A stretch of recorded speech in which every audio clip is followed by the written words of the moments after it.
Bienvenue au podcast Pris en quarantaine avec moi-même Simon-Pierre Leblanc où je reçois des gens qui m'inspirent et j'apprends à connaître les gens derrière l'exploit, derrière l'entrepreneur, derrière l'athlète et ainsi de suite.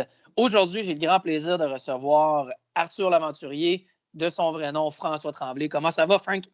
Ça va super bien, toi? Yes, merci d'avoir accepté de parler avec moi. Ben, c'est un grand plaisir, un grand bonheur même. Ben, pareillement.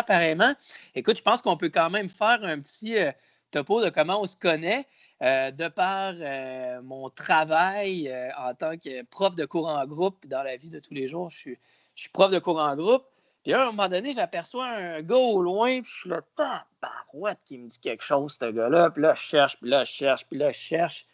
Puis là, à un moment donné, je fais, j'ai mis le doigt dessus, tabarouette, c'est Arthur Laventurier. Et par la force des choses, j'étais allé te parler parce que veux pas. Je trouve ça inspirant, je trouve ça cool ce que tu fais. Moi, j'ai toujours voulu, par la course, inspirer les jeunes et inspirer les gens à bouger. Et toi, tu inspires les jeunes à explorer la nature. Fait que je me suis dit, quel meilleur personne pour recevoir à mon podcast et parler de son aventure à lui, qui est Arthur Laventurier. Écoute, on peut commencer par comment est-ce que tu es allé à l'école en foresterie, si je ne me trompe pas? Oui. C'est ça qui t'a donné la piqûre de développer un personnage qui est lié à tout ça, là. Ben oui, absolument. Écoute, moi, c'est ça, j'ai étudié en génie forestier. J'ai fait 1 an là-dedans. Puis après ça, je suis allé faire une technique forestière. Puis j'ai toujours eu l'appel de la nature parce que je suis issu d'une famille d'aventuriers. Mon père, c'était un grand aventurier qui nous amenait en nature toutes les fins de semaine, moi, mes frères, mes sœurs. Puis moi, je suis le bébé d'une famille de 7 enfants. Donc, le petit dernier, souvent, je suis resté seul avec mes parents quand les autres étaient plus vieux un peu. J'ai comme 12 ans de différence avec le plus proche de moi dans la famille. Ah ouais, OK, quand même. Ouais, quand même, une grande famille. Puis je suis comme le petit dernier. Moi, je suis comme l'erreur de parcours que ma mère disait souvent. Le petit oublié. Puis, donc, j'ai passé mes fins de semaine dans la nature. Donc, quand est venu le temps de faire un choix dans quoi étudier, je me suis dirigé vers ce qui me semblait être le plus proche de la nature. Puis ton père, il travaillait-tu dans le domaine de la nature? C'était-tu son domaine? Il pouvait-tu être garde forestier, par exemple? Non, mon père, c'était un homme d'affaires. C'est un entrepreneur, okay. Mon père, qui a travaillé dans le milieu des affaires. C'est un homme qui s'est construit, qui n'a pas été à l'école beaucoup. Mon père a 95 ans. Il faut comprendre que c'est pas un jeune homme. C'est pas un jeune homme, mais c'est un homme qui, encore à 95 ans, est en pleine forme. Comme on dit dans l'expression, il est droite comme un piquette, papa. Puis il était très, très inspirant. C'est un exemple de discipline, d'entraînement physique. Écoute, Simon-Pierre, tu le verrais. Toi qui aimes entraîner les gens, tu serais vraiment... Sûrement que je capoterais le voir aller. Là. Ben écoute, on se souhaite ça à 95 ans, d'être comme mon père. D'ailleurs, c'est sa fête.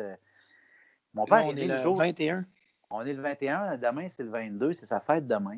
Puis c'est le jour de la Terre. Puis c'est comme drôle, comme c'est la fête à mon père, le jour de la Terre. Hey, parce que malade. Papa, en plus d'être un entrepreneur, mais c'était un gars de nature. Tu sais, il nous amenait tous les week-ends dans la nature. Puis il m'a tout enseigné, le nom des oiseaux, les animaux, écoute, les insectes. Moi, je le suivais partout dans le bois quand j'étais jeune. Beau temps, mauvais temps. On allait à la pêche ensemble. Puis rendu à l'adolescence, tu sais, j'allais à la pêche. Lui, il avait un camp de pêche à Manic 5 en haut de boy, ouais. Ah ouais? Ouais, il était avec une gang de ses chums, puis il y avait. Puis on allait là. Moi, toute ma jeunesse, j'ai été là deux fois par année. 2 fois par été, en fait. Puis je passais des semaines dans le chaloupe avec mon père à pêcher puis à jaser. Puis dans des périodes plus tough, mettons de l'adolescence, on en a tous, on jasait, puis on taquinait à la truite. Puis c'était vraiment des beaux souvenirs. Donc, c'est pour ça un peu cool, ça. C'est l'ancêtre d'Arthur l'aventurier. C'est vraiment Robert l'aventurier. Aïe, aïe. Puis pour revenir un peu au cégep, technique et ainsi de suite, si je ne me trompe pas, tu avais t'avais comme décidé d'aller à l'université, puis là, tu trouvais que l'université, si je ne me trompe pas, tu allais en génie forestier? Ouais. En génie forestier, c'était quoi? C'était trop théorique. Puis là, c'est pour ça qu'à un moment donné, tu as fait le switch. Tu t'es dit, je vais aller en technique vu que c'était plus pratique. Il faut comprendre que mon père voulait que je sois un ingénieur. Donc, lui, il avait une fixation sur le fait qu'il voulait que je sois un ingénieur. Donc, moi, j'ai trouvé le moins pire des ingénieurs parce que je n'ai pas le profil ingénieur. J'ai beaucoup de respect pour les ingénieurs. Là. Pareillement. Puis, écoute, les gens qui ont l'esprit plus scientifique, Analytique. plus analytique, écoute, ça m'en prend, mais ce n'est pas mon cas. Donc, mon père voulait que je fasse un ingénieur. Donc, j'ai dit, je vais prendre celui qui se rapproche le plus de moi. Puis, j'ai fait génie forestier, mais je n'ai pas aimé ça. C'est trop théorique. Donc, j'ai fait 1 an à l'Université Laval en génie forestier. Puis après ça, je suis retourné au cégep en technique forestière, qui était beaucoup plus proche de ce que je voulais faire. Parce que moi, je voulais aller sur le terrain. Je voulais aller sur le terrain, je voulais aller me promener dans le bois, je voulais faire des cours dehors, je voulais apprendre plein de choses sur la nature, mais les 2 pieds dedans. Donc, c'est pour ça que je suis allé là-dedans. Puis, donc, je suis fini avec un diplôme de technologue forestier. Ça me fait beaucoup penser à moi parce que Dieu sait que moi, je suis le gars le moins analytique. Ben, pas le moins analytique, mais je ne suis pas un gars très, très universitaire. Moi, j'ai essayé d'y aller à l'université, puis mon gars, ça a été l'horreur. Évidemment, j'ai lâché. Moi, j'étais beaucoup plus pratique. Ça m'a pris beaucoup de temps avant de le découvrir. C'est cool. Tu avais quel âge à l'époque quand tu as décidé de faire le switch? Je te dirais que j'avais début vingtaine, ouais, à peu près. Début vingtaine, j'avais rencontré un gars au PEPS à l'Université Laval, je jouais au hockey avec, puis il m'avait dit, il dit, de ce que tu me racontes, là, tu devrais aller faire ton cours de technique forestière parce que lui, il arrivait d'un cours de technique, puis il faisait son cours d'ingénieur après. Puis ça a été un bon conseil de ce gars-là, puis je l'en remercie Capoté. d'ailleurs. Puis Mais, hein. c'est ça, je suis allé travailler là-bas. Mais, hein. C'est ça, parce que moi, c'est arrivé sur le tard. Là, même là, dernièrement, je suis retourné à l'école. Justement, je fais un DEP. Puis ça a été vraiment sur le tard où est-ce que j'ai découvert que, ben, sur le tard, j'ai découvert que j'étais vraiment moins analytique. Avant, je voulais suivre un peu plus le parcours social que tout le monde suit. Puis à un moment donné, ben, j'ai réalisé que c'était vraiment pas ma voie. Fait que je comprends tout à fait comment tu t'es enligné vers le côté plus pratique de la chose. En étant sur le terrain, tu as travaillé combien de temps en tant que technicien forestier? À peu près 4 ans. J'ai travaillé 4 Quand ans même. comme assistant de recherche à Forêt Canada à l'époque, sur des projets de biodiversité. Les premiers projets de biodiversité au Canada, je travaillais avec un chercheur, Christian Hébert, en entomologie forestière. Puis je faisais le tour du Québec. Ah, Je ouais. faisais de la tournée même dans ce temps-là, avant de commencer Arthur. Je faisais de la tournée, mais de la tournée de parcelles échantillons. On se promenait dans toutes les régions du Québec, en Abitibi, en Gaspésie. Écoute, on faisait de l'inventaire entomologique, donc pour calculer le nombre d'insectes et la variété d'insectes qu'il y avait dans les forêts un petit peu partout. Ouf. Donc, ça m'a amené à découvrir le Québec de fond en comble. Puis moi, je tripais. J'avais mon pick-up, puis je partais, puis j'avais mes petits trucs. T'es bébelle pour analyser. Puis, Pour analyser, pour calculer. Puis des fois, je partais avec un autre technicien. Puis c'est vraiment le fun. J'ai beaucoup appris. J'ai beaucoup appris sur le Québec aussi, sur les différentes régions. Puis, la biodiversité du Québec. Puis ouais, Ah, j'ai ouais, bien c'est aimé cool ça. ça. T'es-tu allé dans le Grand Nord? J'étais allé pas dans le Grand Nord pour ce travail-là. Je suis allé dans le Grand Nord avec Arthur par la suite, mais pas à cette époque-là.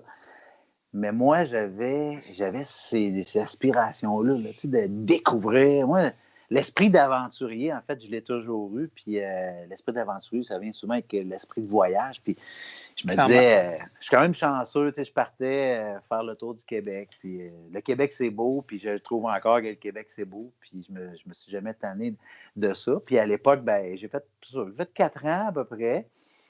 Puis j'aimais ça parce que l'été, on était sur le terrain, puis l'été, l'automne, le printemps, mais l'hiver, on était à l'intérieur. dans le laboratoire. Puis ça, j'aimais moins ça. Ça, je trouvais vraiment ça difficile. Puis, ton 4 ans terminé. Ouais. Qu'est-ce qui s'est passé après? Est-ce que c'est là qu'Arthur est né ou il y a eu une période tampon où c'est-tu vraiment là que tu as rencontré quelqu'un et finalement, où tu as parti ça toi-même? C'est comment est-ce que le projet est né? Ben, écoute, moi, je suis issu d'une famille de musiciens, de chanteurs chez nous. D'entrepreneurs? D'entrepreneurs. Et la famille de mon père, les Tremblay, ce sont tous des chanteurs. Mon oncle Bernard chantait le Menu chrétien avec mon père. Mon père a chanté le Menu chrétien à l'église. Puis quand ça se retrouvait, ces belles familles-là, ben écoute, c'était la chanson était en avant-plan. Puis moi, je suis le 7e dans la famille chez nous. Puis celui qui est le plus proche de moi dans la famille, c'est mon frère Jacques. Puis lui, il a fait son cours à l'Université de Montréal en musique. Puis Jacques, ben, a amené l'élément musical. Tu sais, il jouait du piano, il chantait, il a joué dans des groupes. Fait que chez nous, on chantait beaucoup. Puis moi, j'ai toujours eu... j'avais une attirance pour la musique, pour ce milieu-là. J'ai eu un groupe quand j'étais jeune adolescent. J'écrivais les chansons. C'était moi le writer du band. Ça fait penser à moi aussi. C'était pas moi qui chantais, c'était moi. Moi, j'étais le batteur, le drummer du groupe, mais j'écrivais les chansons. Moi, j'étais un peu comme Neil Peart dans Rush. Absolument. Neil Peart écrivait les tunes, mais il était en arrière de ses casseroles, puis il jouait, puis Dieu sait s'il jouait. C'est une machine, là. Mais moi, j'étais pas bon comme Neil Peart. Mais moi, j'étais pas chanteur comme Céline, mettons. Mais tu sais, c'est ça. Je jouais du drum, puis je me disais, j'avais le rêve, tu sais, à peu près comme tous les ados, je disais, on pourrait percer, puis tu sais, vivre de la musique, tout ça, mais c'est pas arrivé. Puis j'ai mis ça de côté à un moment donné, tu sais. J'ai mis ça de côté, je suis allé faire mes études, tout ça, puis à un moment donné, c'est comme revenu, tu sais. Je voyais des artistes à la télévision, je voyais des chanteurs, j'allais voir des shows, puis je me voyais... Tu tripais bien raide, là. Ah, écoute, je me voyais sur la scène, je me voyais sur le stage, là, puis j'avais une attirance viscérale par rapport à ça, mais il y a une petite voix en dedans de moi qui disait « Ouais, mais c'est pas fait pour toi, tu sais, il faut que tu te résignes. » C'est drôle parce que j'ai vécu exactement la même chose. Étant plus jeune, j'ai eu énormément de groupes de musique. Mon rêve, c'était de faire des tournées partout dans le monde. Justement, dernièrement, j'ai passé en entrevue le chanteur d'un groupe de métal que j'aimais bien quand j'étais jeune. Puis on se parlait, on échangeait de comment la vie de tournée, ça a l'air exceptionnel quand tu es jeune. Ben, encore aujourd'hui, ça a l'air vraiment hot, là. C'est sûr qu'elle veut pas, ça change avec le temps. Mais moi aussi, tout à fait, je comprends absolument ton désir viscéral de faire des tournées. Il y a une chose qui m'a quand même tétillé l'oreille, c'est comment est-ce que tu en es venu pour avoir un public cible qui sont les jeunes? Est-ce qu'une certaine Carmen Campagne aurait eu une grosse influence sur toi étant plus jeune, au début de ta carrière? Ben, absolument. Écoute, moi, mon rapport avec les enfants, ça a été, quand j'étais adolescent, j'ai été animateur de camps de vacances, comme beaucoup de jeunes adolescents, tu sais. Sauf que moi, je connectais avec les jeunes, mais d'une façon vraiment particulière. Tu sais, je tripais avec eux autres. J'étais capable de me mettre à leur niveau, puis je connectais vraiment avec les enfants. Tu sais. Je suis moi-même un enfant. Dans mon cœur, quand je me laisse aller, mes filles me le disent. J'ai 2 grandes filles de 15 ans et 18 ans, puis ma conjointe me le dit aussi. C'est moi le bébé chez nous. Tu sais, quand je clutche sur mon cœur d'enfant puis que je suis pas un adulte, c'est vraiment... Je te comprends. Ben, tu sais, j'aime ça, vivre pleinement l'instant présent, d'être émerveillé puis de triper comme un enfant. Moi, j'ai eu 50 ans cette année. J'ai encore ça en dedans de moi, tu sais, vraiment beaucoup. Donc, quand j'ai animé avec des jeunes, ça a connecté. Puis, à un moment donné, comme tu dis, j'étais allé voir Carmen Campagne avec mes neveux et nièces. Je les avais amenés pour un cadeau de Noël, je pense. J'avais vu Carmen au Grand Théâtre de Québec. Puis, quand j'ai vu Carmen Campagne, j'ai vu les enfants, j'ai vu... Elle a chanté plus le monde agricole. Ça a été comme, wow! C'est ça que je voudrais faire. J'aimerais ça connecter avec les enfants, être le grand frère qui chante. Mais moi, ça ne serait pas la campagne, ça ne serait pas la ferme, ça serait la nature. Ça serait ce que j'ai vécu dans toute ma jeunesse, à toutes les fins de semaine au chalet avec mon père, mes frères, mes sœurs. Je venais de là, moi. Je tripais sur la nature. Je l'ai dans le cœur. Moi, Encore aujourd'hui. j'ai juste sorti sur mon pierre que la neige puisse fondre dans le bois pour aller courir dans le trail. Parce que là, je cours sur l'asphalte. Puis hier, je suis allé courir un 14 km. Puis je me disais, là, j'ai hâte d'aller dans le bois, dans la boîte, de me perdre dans la nature. Parler en masse de la course. Mais tu sais, c'est ça. Donc, Carmen, elle a influencé. Puis je me suis dit, toutes les années de musique, les années de rock que j'ai pu faire, les années d'écrivage de chansons, d'amour de la nature. J'ai tout mis ça dans un chapeau. Là. Puis il est sorti le personnage d'Arthur l'Aventurier, qui au début s'appelait Arthur le Coureur des Bois, mais qui est devenu Arthur l'Aventurier. Et c'est là que ça a commencé. T'sais. Est-ce que tu es allé voir Carmen Campagne par la suite? Suivant le show que tu as vu, est-ce que tu es allé la voir et tu as dit je viens d'avoir une illumination et c'est ça que je veux faire?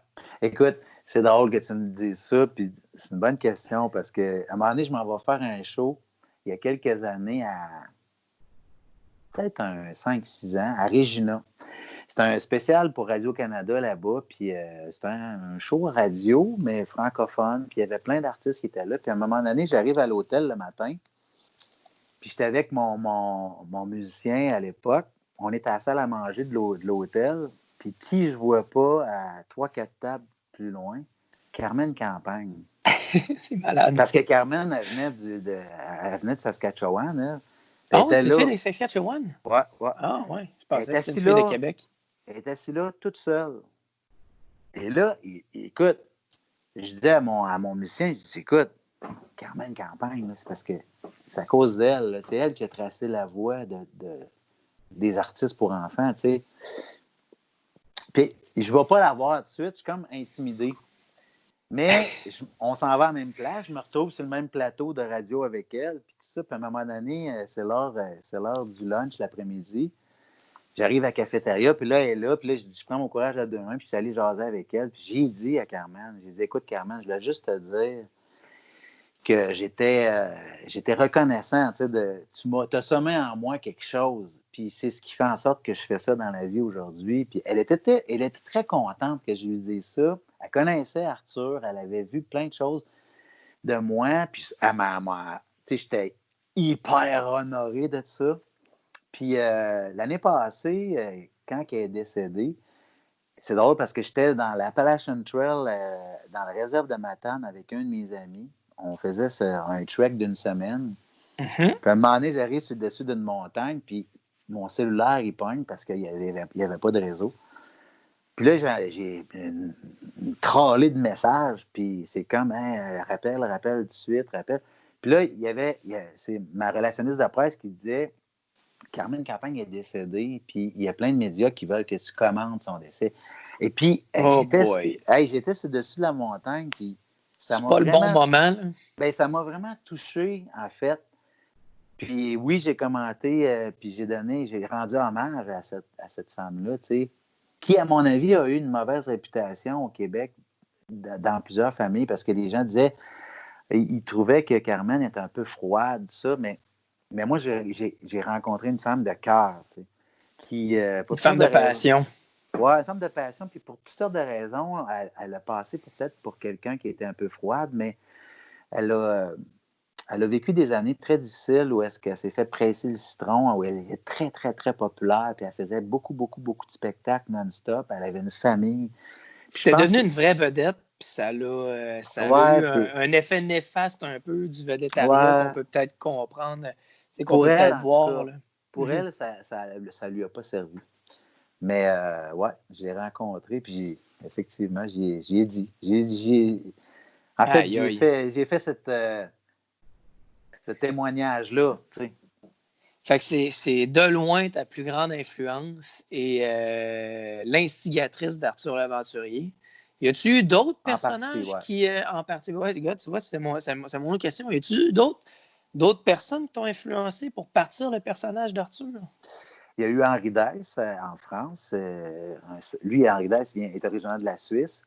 Parce que lui, Henri Dess, il m'a comme montré que pour un gars, c'était possible. Parce que moi ça fait 24 ans que j'incarne Arthur l'Aventurier au Québec. Puis il y a 24 Déjà. ans, sans rewind la cassette, là, il y a 24 ans, c'était le milieu pour enfants, d'artistes pour enfants, c'était un milieu qui était réservé aux femmes, beaucoup. Clairement. Au Québec, à tout le moins. Je veux dire, c'était surtout des femmes. Puis moi, j'arrivais, je voulais faire ça, mais je me disais, ça va être perçu comment? Puis là, j'ai vu Henri Dess, j'ai connu Henri Dess. Et Henri Dess, lui, écoute, ça faisait une trentaine d'années qu'il était populaire en Suisse, là-bas, qui faisait des chansons, puis qu'il y avait un boys band, il y avait des musiciens avec lui, il jouait live, c'était vraiment tout. Je pense qu'il en fait encore à l'occasion. Lui, il se faisait un bout qui roulait sa bosse en tant qu'artiste masculin pour enfants. Puis là, toi, tu es arrivé dans le milieu artistique pour faire un personnage pour enfants. Puis comment est-ce que ça a été perçu? Parce que tu dis que c'était un milieu qui était réservé, ou du moins plus pour les femmes. Comment ça a été perçu par rapport aux médias quand toi, tu es arrivé? Puis tu as commencé à faire du bruit. Y avait-tu des défaitistes? Était-tu du monde qui était négatif ou ça a été bien reçu? Bien, il y a eu toutes sortes de réactions au départ. Écoute, il y a eu toutes sortes de réactions. Ça faisait un petit clash là, dans l'univers de l'enfance au Québec. Mm-hmm. Parce que moi j'avais des musiciens, on était tous des gars, puis je chantais à la nature, puis c'était.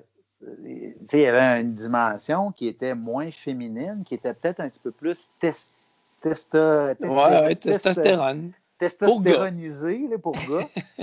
Mais en même temps, il y a eu plein de pères, de mères, de grands-parents qui me disaient hey, ça fait du bien de voir un gars pour que les enfants puissent s'identifier à une figure masculine. Parce que oui, des figures féminines, il y en avait beaucoup.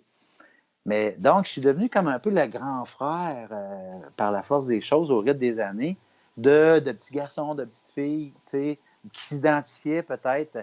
Peut-être même, il y a même des parents, des familles monoparentales, où peut-être que des fois, le papa était moins présent, ou qu'il y a des femmes qui m'ont dit tu as une figure masculine intéressante pour mon enfant, avec le personnage d'Arthur, l'aventurier qui va dans la nature, qui découvre d'autres pays, des montagnes. Donc, moi, bien humblement, j'ai comme, OK, c'est beau, j'ai endossé ça par la force des choses. C'est malade. Ce qui est fou en ce moment, c'est que là, je suis en train, je te connais, veux pas, on se connaît quand même, mais là, moi, ce que je me rends compte, c'est que tu as mis la table. Tu es pas mal un précurseur ou un premier de ton domaine à faire ça. Puis comme on dit en anglais, pave the way pour des futurs gars qui veulent faire ça. Tu es vraiment t'es un icône au Québec, devenu un icône au Québec. Puis c'est assez malade, là. C'est assez malade. Ben, icône, tu sais, il faut. Ouais, faut. Non, mais tu sais, je veux dire, veux pas. Ça fait quand même 24 ans que tu roules ta bosse, puis, tu sais, je veux dire, c'est souvent des histoires qu'on entend, tu sais. Quand toi, tu as décidé de faire ton personnage,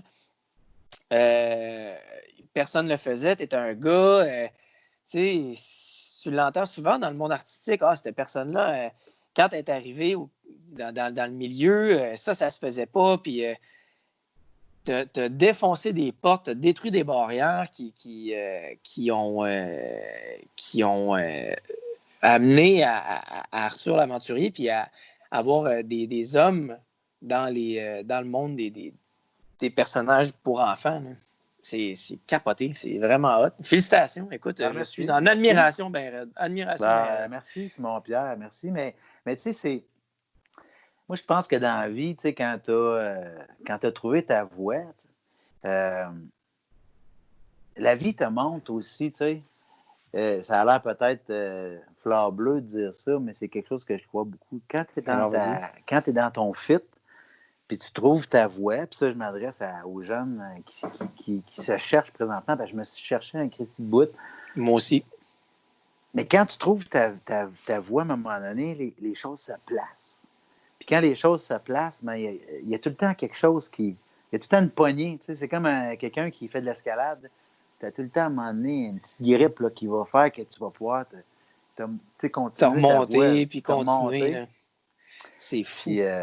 Puis, moi, je me souviens d'un de mes chums, mon grand ami Mario, m'avait dit à un moment donné, on était assis sur le bord d'une rivière, puis on voyait la rivière couler, puis on était assis les deux, un à côté de l'autre. Tu sais, deux chums, là, on avait peut-être 18, 19 ans. Puis à un moment donné, on regardait la rivière, puis ça faisait comme 10 minutes qu'on regardait la rivière. À un moment donné, il y a une feuille qui tombe dans le courant. Pouf! Là, on check la feuille, les deux, tu sais, sans se le dire. Puis à un moment donné, on voit la feuille qui vire en rond dans un petit bouillon, là, un petit pool sur le bord de la rivière. Puis à un moment donné, whoop, elle continue. Puis à un moment donné, il se revient vers moi, puis il me dit une grande phrase. Tu vois, il dit la vie, c'est ça. On est toutes des feuilles. Des fois, on vire en rond, mais l'important, c'est de suivre le courant. Ah, mais c'est bon! J'avais trouvé ça très hot comme image poétique. Puis des fois, quand je tourne en rond, je me dis, ben, à un moment donné, je vais repogner le courant de la rivière. Pour revenir un peu à tes débuts, quand tu as décidé de partir, Arthur, comment est-ce que ton entourage le percevait? Des fois, c'est partir, tu sais, parce que veut pas, Arthur, c'est un personnage, mais c'est aussi une entreprise, c'est devenu une business un peu, entre guillemets. Comment est-ce que ton entourage a perçu cette aventure-là quand tu t'es pitché les deux pieds dedans? Avec stupéfaction au départ. C'est sûr que quand j'ai annoncé à mes parents que je voulais lâcher la fonction publique parce que j'avais ma permanence au ministère des Ressources naturelles à l'époque comme technicien forestier. Je vois le genre. Ben là, c'est ça, là, à un moment donné, je leur ai dit, ben là, je lâche la fonction publique, puis je pars un personnage pour enfants. J'envoie la face à mon père, je dis, écoute, c'est comme, ouais, ça n'a pas été l'unanimité tout de suite. Ça a pris un petit bout, je te dirais, mais tu sais, moi, j'avais mon plan en tête, tu sais, donc... Tu savais où tu t'enlignais? Ben, un peu. Un peu. Mais je pense que c'est la beauté de l'entrepreneuriat. J'avais ma boussole, là, Simon-Pierre, puis tu sais, je me disais, le nord, c'est par là. Je m'en allais par là. Je ne savais pas trop ce qui allait se passer entre le nord et moi, mais il y avait des arbres tombés, il y avait des souches, il y avait des cliffs à un moment donné, mais je m'en allais là. Fait que là, tes parents, ton père, il était un petit peu plus frileux à l'idée. Est-ce que ta mère, elle, des fois, les mamans sont un petit peu plus indulgentes. Est-ce que ta mère est un petit peu plus indulgente par rapport à ton personnage? Écoute, ma mère, et je suis sûr qu'elle m'entend parce que ma mère est décédée l'été passé à l'âge vénérable de 92 ans. Ah, ça vit vieux chez les Tremblay. Oh, oui, ça vit vieux. Il y a une bonne génétique. Puis maman, d'ailleurs, elle me rappelait ça sur son lit de mort parce qu'elle est décédée d'un cancer. Puis j'ai eu la chance de l'accompagner là-dedans puis de pouvoir jaser avec elle, tu sais, jusqu'à la fin de l'échéance. Puis elle me rappelait, justement une semaine avant sa mort, elle disait, te souviens-tu la fois que je t'ai dit, tu sais, mon fils, il faut que tu vives tes rêves. Puis elle dit, je t'ai encouragé à vivre tes rêves. Puis c'est vrai, tu sais, maman, à un moment donné, elle m'a dit, ben si c'est ça que tu veux faire, fonce, vas-y. Puis vis tes rêves, puis va au bout de ce que tu veux faire. Puis ma mère, elle est enseignante au primaire, elle a... Ma mère, elle a vécu à l'époque des filles de Caleb. Là, il y en a qui se souviennent des filles de Caleb. Elle faisait de l'école dans des écoles de rang. Elle vivait au 2e étage, puis la salle de classe était en dessous. Fait que, tu sais, maman, le rapport de l'enseignement avec les enfants, ça vient d'elle. Moi, ma facilité avec les enfants, ça vient de ma mère. Ma mère, c'était une professeure avec des jeunes du primaire. Donc, maman, elle m'a donné un petit coup de pouce, puis papa, à un moment donné, quand j'ai commencé à avoir du rayonnement médiatique, là, il a commencé à comprendre. Il dit, OK, ouais, il dit, Là, je comprends, mon fils. c'est une bonne affaire, ça. Là, tu as eu la fameuse tape dans le dos du père qui est ouais, OK, c'est bon, c'est beau, tu as ma Ah, bénédiction, mon fils. Puis papa, aujourd'hui, c'est drôle parce que papa, aujourd'hui, tu sais, depuis la mort de ma mère, c'est un homme qui a fleuri, tu sais. Il s'est rendu qu'on se parle au téléphone. Puis avant, papa, au téléphone, on parlait 30 secondes, puis il avait hâte de raccrocher. Mais là, il peut nous tenir 45 minutes, surtout pendant le confinement. Je l'appelle, il vit dans une résidence en Estrie. Puis là, il jase. Puis, tu sais, il est très, très, très reconnaissant. Tu sais, puis il vit dans une résidence où les autres membres de la résidence ou les autres personnes âgées savent que c'est le père d'Arthur. Ah ouais? Lui, c'est comme la vedette. Là, lui, il se pète un peu les bretelles avec ça. C'est drôle. C'est drôle, mais en même temps, moi, ça me rend bien fier d'avoir... puis que mes parents, de leur vivant, aient pu vivre... ils ont pu vivre ça avec moi. Témoin de ton succès puis de ta réussite. Il était un bon bout de temps qu'à chaque fois, j'allais à Sherbrooke, parce que moi, je suis originaire de Sherbrooke. J'allais, mettons, jouer au centre culturel de Sherbrooke ou au Théâtre Granada. À chaque année que je passais là, mes parents venaient. Puis je les faisais toujours lever dans la salle. Puis je les présentais au public. T'sais. Pour moi, c'était une fierté de présenter mes parents parce que tout part des parents. T'sais, aujourd'hui, oui, clairement. Je suis papa, j'ai 2 belles grandes filles de 15 ans et 18 ans. Je suis tellement fier d'eux autres. Puis, écoute, pour un parent, de voir son jeune qui réussit ses rêves, tu sais. Puis ça, réussir, on pourrait en parler longtemps. Moi, je pense que réussir, c'est réussir sa vie. Tu sais, c'est pas de faire des salles de spectacle puis d'avoir plein de monde qui... C'est pas... Même pour moi, c'est propre à chacun, la réussite. C'est propre à chacun, la réussite. Ouais, puis, clairement. Puis il y en a pour qui la réussite, c'est ça, c'est propre à chacun. Écoute, mon père, c'est le premier. À toutes les fois que je parle, je pense qu'il verse une larme. Il me dit « je suis tellement fier de toi, mon fils. » Ben oui, mais il y a de quoi être fier de toi, Simon Pierre. Tabarouette, merci. C'est gentil. On fait ce qu'on peut, là, tu sais. Justement, là, ma famille écoute un peu le podcast, puis là, ils sont comme « t'es bon. » Je suis comme bon, on la salue, ta famille, puis on remercie tes parents de t'avoir créé, parce qu'ils ont fait quelque chose de bien. Merci. Salut, papa. C'est Will et Louise. Bonjour, Will et Louise. Salut, Will et Louise. Puis, OK, donc là, le personnage est quand même bien établi. Tu as la bénédiction de tes parents.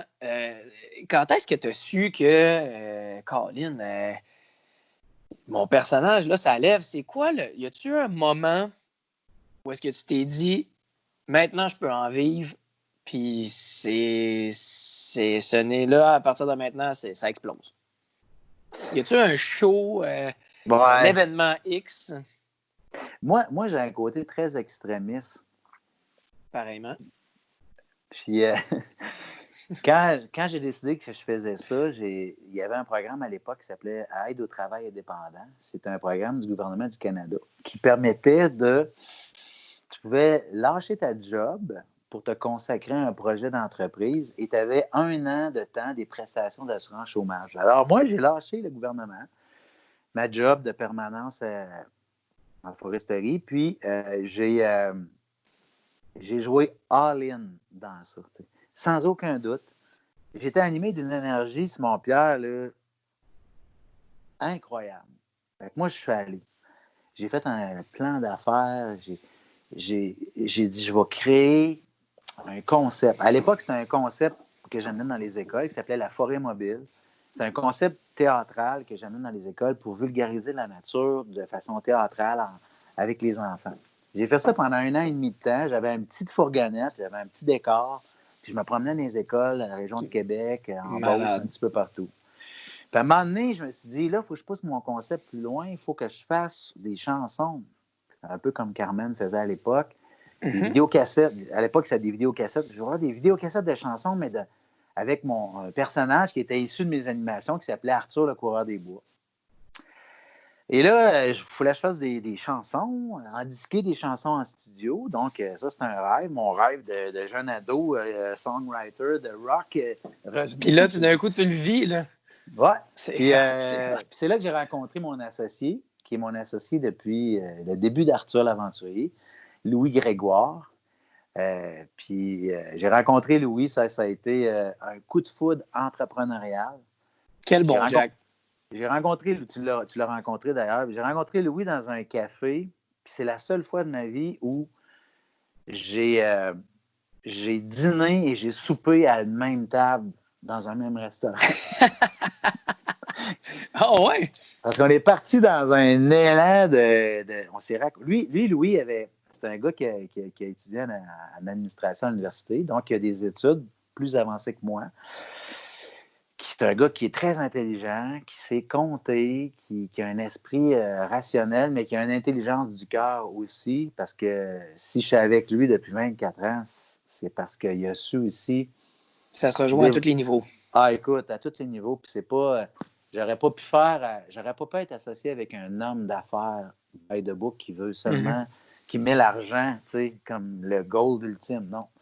Ça prenait, on avait des projets, on voulait les amener, puis on voulait développer, puis on voulait faire triper les familles du Québec, puis on voulait les faire rêver. Puis écoute, pendant longtemps, on n'a pas fait de sous, on réinvestissait tous les sous dans les projets d'Arthur pour aller plus loin, puis aller plus loin, puis aller plus loin. Fait que c'est sûr qu'à ce moment-là, tu sais, j'ai continué. J'ai eu la chance d'avoir Louis qui m'a accompagné, puis on a eu les coups des franches, là. On les a encore, là. On avance dans ce beau monde.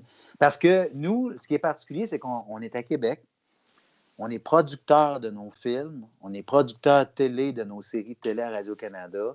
On produit un artiste qui s'appelle Nicolas Noël, qui est le Père Noël, que peut-être des parents connaissent, qui nous écoutent. On produit Brimbel, un autre artiste, puis on fait tout ça de Québec. On produit nos spectacles. Et on est une petite entreprise et on a pris le contrôle de notre destinée. On n'a pas donné notre destinée à un major. Un major, ouais. Qui peut te tabletter demain matin parce que tu n'as pas assez vendu de choses. Non. Les années de vache maigre, on les a vécues, on les a assumées. On est revenu, on est revenu. On a fait 12 films, 12 albums, 12 tournées de spectacles. On a fait 50 émissions de TV, mais toujours dans le même sens du départ, de intègre à la mission de départ, qui était de faire un trait d'union entre les familles et la nature pour un monde meilleur quelque part, tu sais, clairement. Pour partager ça. Tu sais. Quand tu es rendu dans ta boîte de prod, puis c'était justement un point que je voulais un peu aborder. Ouais. Quand tu as approché les grosses boîtes pour présenter ton projet, comment ça a été reçu? Est-ce que. Ouais, comment ça a été reçu?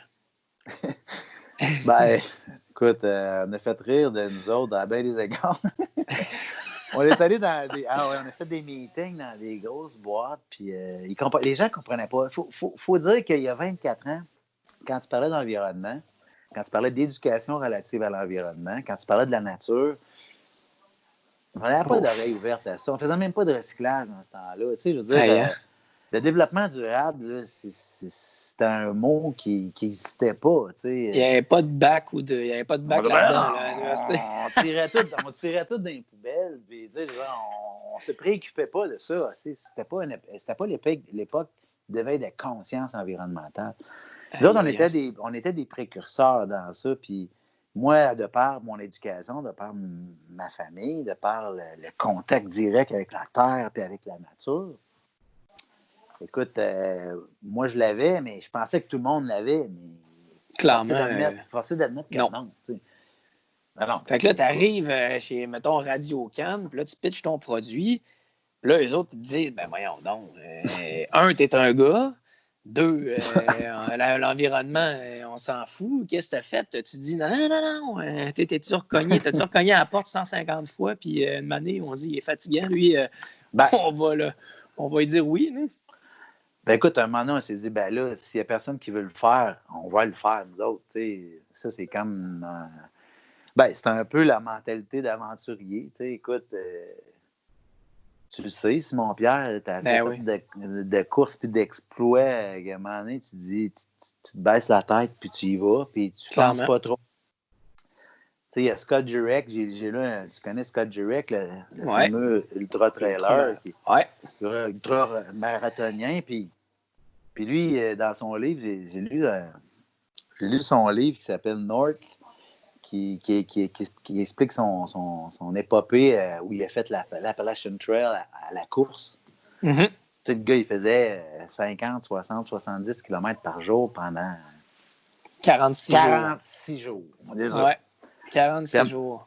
à un moment donné, Scott Jurek, il dit, j'ai appris de mon père que, tu sais, des fois, le matin, tu te lèves, puis il dit, faut pas que tu réfléchisses trop. Puis il disait, dans la vie, parfois, il faut juste faire les choses. Ça veut dire que des fois, tu te lèves un Tout à fait. matin, il pleut, il grêle, il fait pas beau. Tu mets tes espadrilles, tu mets ta calotte, puis tu vas courir dans le bois. Ouais.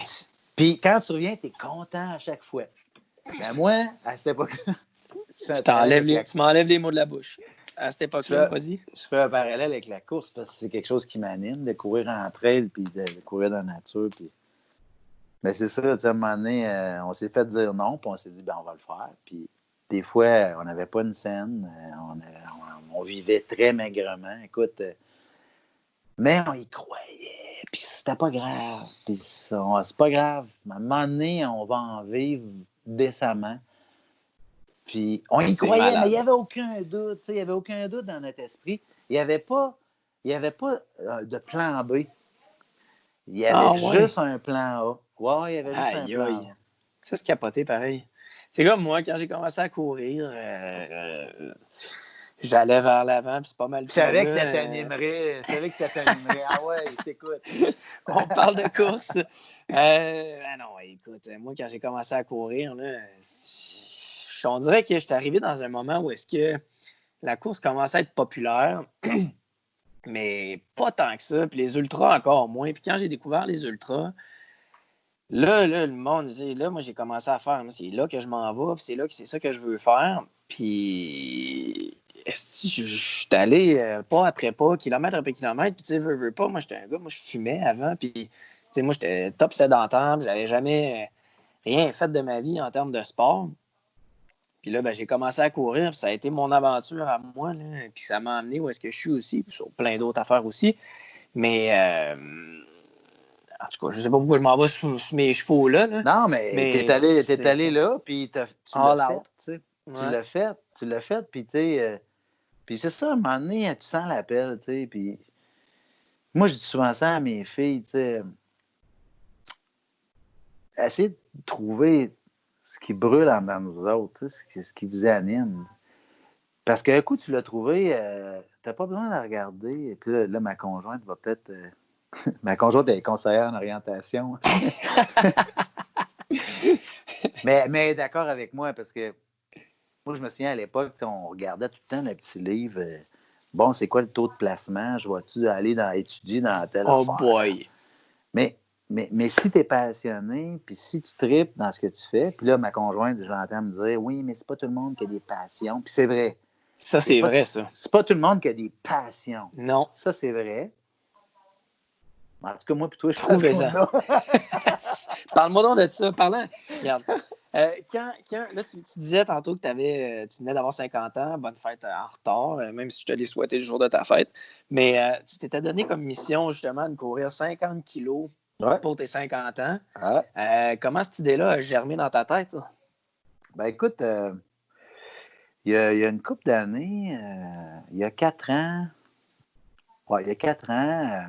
j'avais pris du poids pas mal, tu sais.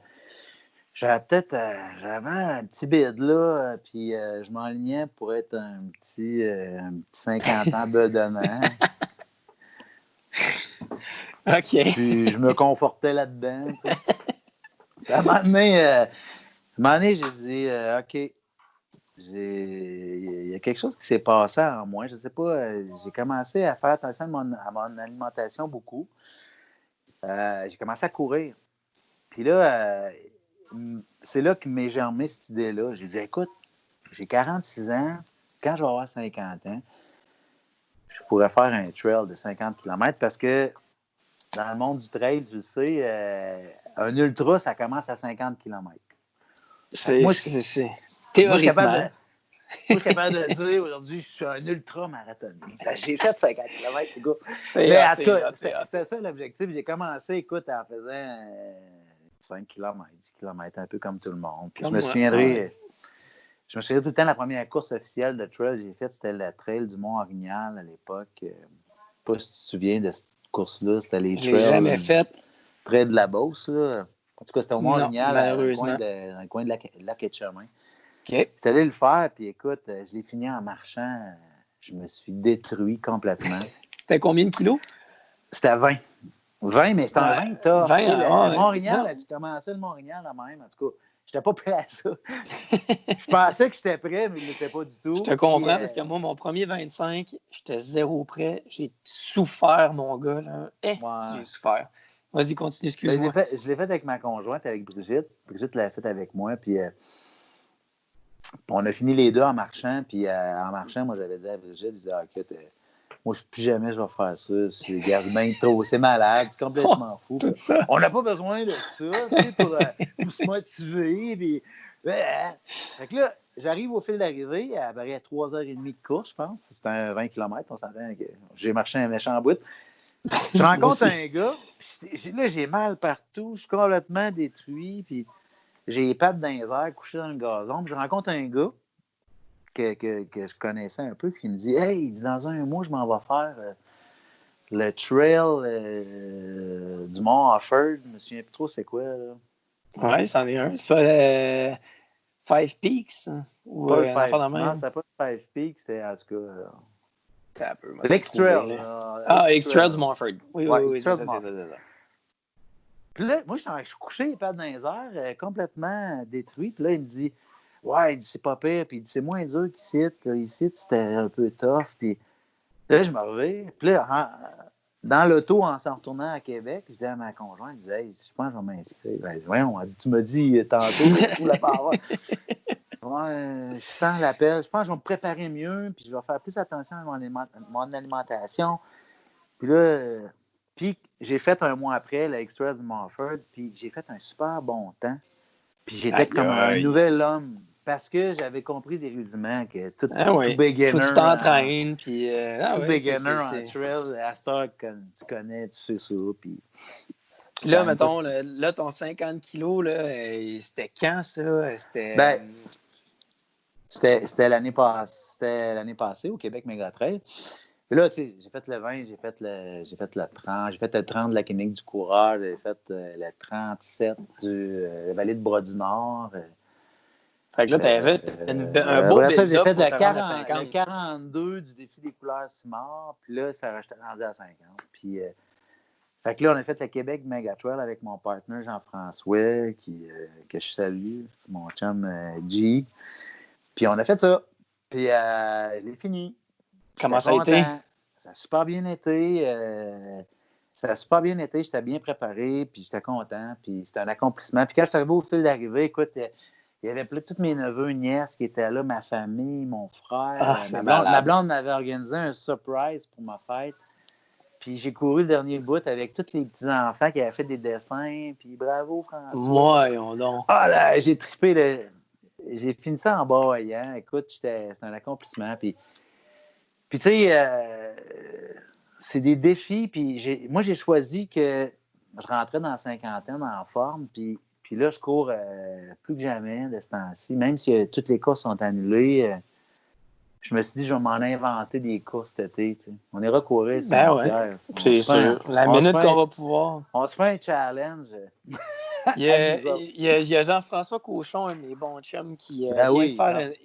Jean-François, je le suis. Écoute, salut Jean-François, je suis un de tes fans. Là. Écoute, moi, je me trouvais, comment je pourrais dire, assidu. Mais moi, j'ai resté un an avec Jeff, m'a te dire qu'il mérite tous ses trophées, il mérite toutes ses premières positions. Le gars, le gars est fou raide. Mais il a fait un trail en ville. Sa sœur aussi. Sa sœur. Court avec sa sœur. Je les ai reçus les deux j'ai reçu les deux à mon podcast. Tu iras voir. Là, les deux, ils Ouais, m'ont ouais, jasé. je vais aller écouter ça. Ouais. Puis là, en primeur, en primeur, je vais l'avoir sorti déjà. Là, mais Anne Champagne aussi, je l'ai Ah reçu. oui, Ouais, Caroline Côté, grande tout du dame de la monde. course. Ouais. Fait que c'est ça. Moi, Jean-François, Mais, j'avais vu Jean-François au Arikana, à la course Arikana. J'avais été comme un ambassadeur pour les enfants il y a 2 ans. Ouais. Avec Pierre Lavoie. Puis j'étais là cette fin de semaine. J'avais couru le 28. Puis j'avais vu Jean-François qui était arrivé du 125, genre à 4 heures l'après-midi, là, quand la majorité du monde arrive à 10 heures le soir. Ouais, c'est un bon malade. Je le revois faire son speech, puis à un moment donné dire je peux-tu juste m'asseoir? Je parlais au micro, à un moment donné, je peux-tu juste m'asseoir? Je comprenais le gars, il était parti comme à 3 heures du matin, puis il arrivait après son 125 km. Mais moi, là, ça m'émeut des gars de même. Moi, dans mes temps libres, Simon-Pierre, j'écoute sur YouTube tout ce qui est Par rapport à la course au trail. Par rapport à la course, écoute, Anton Krupika, toute cette gang-là. C'est drôle que tu nommes ça. Moi, c'est le gars qui m'a fait commencer la course en trail, Anton. Anton Krupika, j'étais un fan de ce personnage, de ce libre penseur. De Kylian Jornet, c'est sûr, Kylian Jornet. Puis Xavier Thévenard, ça en est un que j'estime beaucoup. Puis un que j'aime particulièrement, c'est, le petit Californien là, qui court, puis qu'il ne gagne jamais. Il est toujours dans les premiers. Ah, là, tu parles de... Il reste à Barcamp. Oui, Barcamp, c'est lui. Ouais, Barcamp. C'est pas Zach Miller. Zach Miller. Ça, c'est une machine. Moi, Zach Miller, j'ai beaucoup d'admiration pour un gars de même qui vit modestement, qui est en contact avec la nature, puis qui est dans l'élite mondiale, mais... Ouais, raconte. Tu revoir... non, mais j'allais dire Zach Miller, tu revoir son vidéo, là, on s'éparpille, mais tu revoir son vidéo du North Face Endurance Challenge en 2016, si je ne me trompe pas, ou 2015. Puis ils filment, ils ont tous presque filmé leur course, puis ils se font suivre. C'est 2 coureurs, Zach Miller puis Hayden Hawks. Oui, 2 je l'ai vu. machines de man. Moi, j'ai couru là. Moi, je capotais. Là, je passais par-dessus Zach Miller a gagné. Oui, Zach Miller a gagné cette année-là. Ouais. Il a gagné, mais il s'est effondré en arrivant. Ouais. Mais tu iras voir aussi Jim Walmsley, là, ce temps-ci, c'est pas mal la plus grosse vedette. Là. Jim Walmsley, lui, il commence à... J'aime moins Jim Walmsley. Je sais pas, je m'attache moins il est moins à sa en contact. C'est vrai qu'il est moins personnage comme Zach Miller ou Anton. Là, il est un peu moins connecté, entre guillemets. C'est plus un athlète. Il a essayé de se qualifier pour les... il sait un peu trop qu'il est bon. Il est bon. Qui savent trop qu'ils sont bons. Oui, sauf qu'il est vraiment bon pour courir je sais, 100 kilos à 4,23 du kilo, 4,20 du kilo. Là. Non, c'est ça. Ça commence à faire du stock. Là. Ouais, mais je comprends. Mon gars, on a les mêmes inspirations. Moi, le trail, c'est ces gars-là qui m'ont fait starter. Zach Miller, Anton, Kylian. Enfin, bref. Fait que ça pour dire que il m'inspire grandement. Puis c'est ça. Pour en revenir un peu à Arthur, François, là, présentement, tu as gros des projets qui s'en viennent pour Arthur. Ça ressemble à quoi? Je pense que, si je ne me trompe pas, tu as une émission présentement qui roule à Radcan. Qu'est-ce qu'il y a d'autre? Écoute, les samedis matins, présentement, on a recommencé la semaine passée avec une nouvelle saison des Trésors d'Arthur. C'est à 7 heures le samedi matin.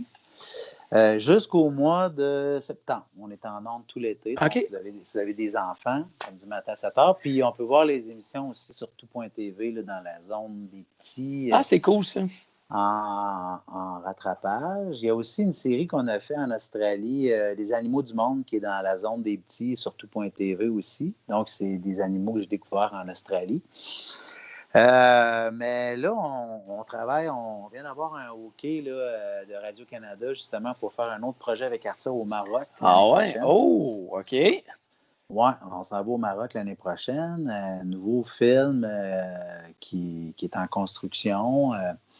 D'autres aussi, des capsules qu'on va faire aussi, des capsules vidéo. Donc, Arthur, il s'est multimédiatisé au fil du temps. Oui, On fait des balados. On fait des balados sur l'application audio de Radio-Canada. J'ai une 50aine de balados de fait, des podcasts avec Arthur. On a fait aussi tu des rencontres shows. qui sur tes podcasts? Ben, j'ai pas eu la chance de les écouter encore.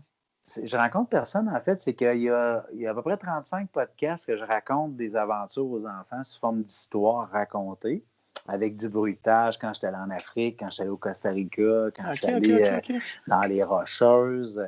Puis quand on est allé en Australie l'année passée, j'ai fait un podcast aussi participatif. Donc, c'est le premier podcast participatif pour jeune public. C'est comme ça s'appelle Balade en balado avec Arthur. Oui, je me souviens, tu me parlais de ça. Oui. Fait que c'est comme si je partais avec l'enfant en balade en nature en Australie à la recherche d'un animal. Puis comme si l'enfant m'accompagnait, puis j'en profite pour lui poser des questions à choix de réponse. Puis c'est comme une interaction avec l'enfant qui écoute.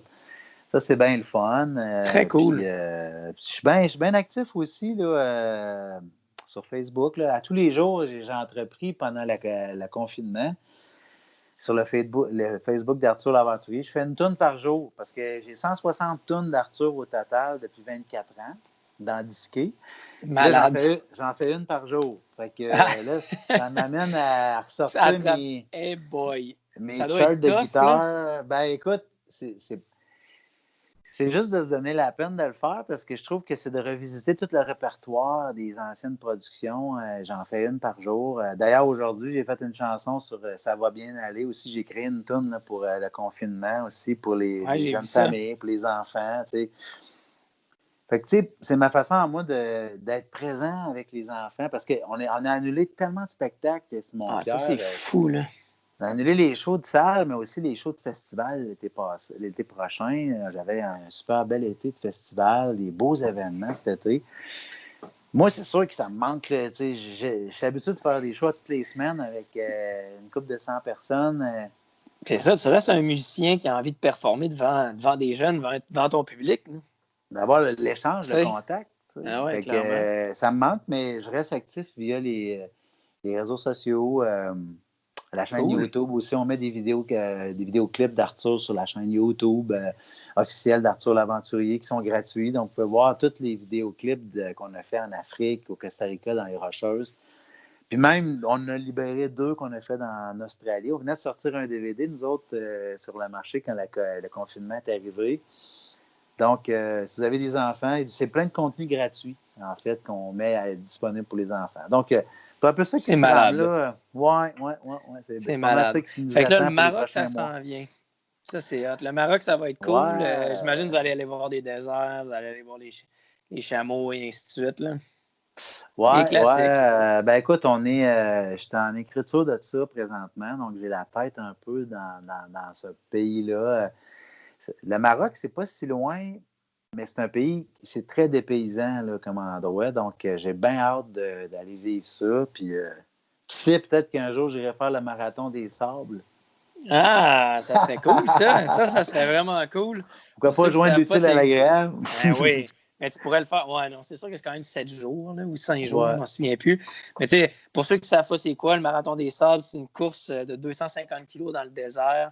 Puis c'est toute une aventure. OK, oui. Ça serait cool, ça. En tout cas, s'il va, tu me donneras des nouvelles.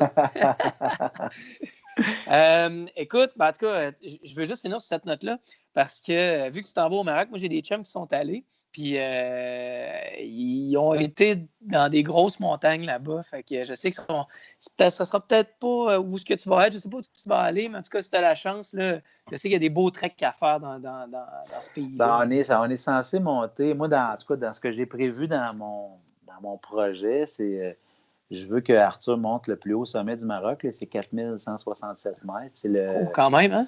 Ouais, le Chubcal. Chubcal, c'est le plus haut Ah ouais, sommet. ouais, je connais ça. Ouais, ouais, ouais. Donc, je veux écrire une chanson là-dessus, puis je veux faire l'ascension du Chubcal. C'est pas une grosse affaire, là, je pense que ça prend une journée, Mais quand mais même. j'aimerais ça. Tu sais, quand j'étais allé en Afrique, on est allé, on a fait une chanson sur le Kilimandjaro. Donc, tu sais, moi, dans le fond, avec Arthur, plus ça va, tu sais, Arthur devient aussi. Ce que j'aime, notamment avec le projet du Maroc, c'est qu'au-delà de parler des animaux, des oiseaux et de la nature, je veux parler de la culture aussi, tu sais, des traditions. Comme au Maroc, il y a une culture culinaire qui est extraordinaire. Il y a une culture musicale qui est fantastique aussi. Puis il y a toutes sortes de choses qui se passent. Donc, je veux comme. Moi, je vois Arthur un peu comme Tintin, parce que j'ai trippé sur Tintin quand j'étais plus jeune. Ah, c'est bon, ça, Tintin, c'est une belle Tintin, tu année. sais, il nous faisait découvrir plein de choses, tu sais, Tintin. Totalement, totalement. Les mœurs, les cultures, les coutumes, les traditions. Tu sais. Donc, au-delà de la nature, je veux aussi là, élargir ça vers ça parce que je trouve que c'est le fun de faire voir le monde à ces enfants-là et à ces jeunes Ça, familles-là. ça fait vraiment un beau parallèle avec la nature et la culture. Je pense que clairement, le personnage d'Arthur est parfait pour ça. Ouais, je pense que oui. Mais, ah oui. Hey, écoute, François, merci énormément de ton temps aujourd'hui. Ce fut Ben, un énorme plaisir de te recevoir. Puis j'ai hâte d'aller courir en trail avec toi, mon gars. je vais essayer de te suivre, Simon Pierre. Ah, C'est pour ça que je man, cours là, sans arrêt de ce temps-ci. Je vais essayer de suivre la gazelle, Simon Pierre. arrête. Arrête. Alors, c'est ça. Puis c'est drôle, hein, parce que aussitôt que tu commences à avoir une certaine vitesse, il n'y a plus personne qui veut courir avec toi. Puis et on dirait que le monde ne comprenne pas que je suis capable de ralentir. Ou, mais ça va me faire plaisir. Puis on va aller triper. Puis le but, c'est d'avoir du fun. Là. Oui, puis Puis moi, je aussi. ne suis pas un partisan de la vitesse. Moi, comme dirait mon chum Patrice, qui est un grand chum à moi, Patrice Gay, qui a fait l'Appalachian Trail au complet. Nice. Lui, son slogan, c'est Slow Pace, Long Race. Donc, Ah, c'est bon, ça. Slow Pace, Long Race. De toute façon, quand tu vas arriver à mon âge, Simon Pierre, à 50 ans, tu vas te rendre compte que la vitesse, c'est peu important. L'endurance fondamentale, Ah, tu courais pas vite, mais longtemps. écoute, c'est sûr. Mais en tout cas, tu fais pas ton âge. Puis si j'ai l'air, si je te ressemble à 50 ans, j'ai réussi ma vie. Ah, tu t'enlignes bien, tu t'enlignes bien. T'es bien smart. Hey, François, prends soin de toi. Merci mille fois. Puis dis bonjour à tout le monde. Merci, Simon-Pierre, d'avoir pensé à moi. Puis salut à toute ta gang. Ciao. Merci. Ciao. Bye.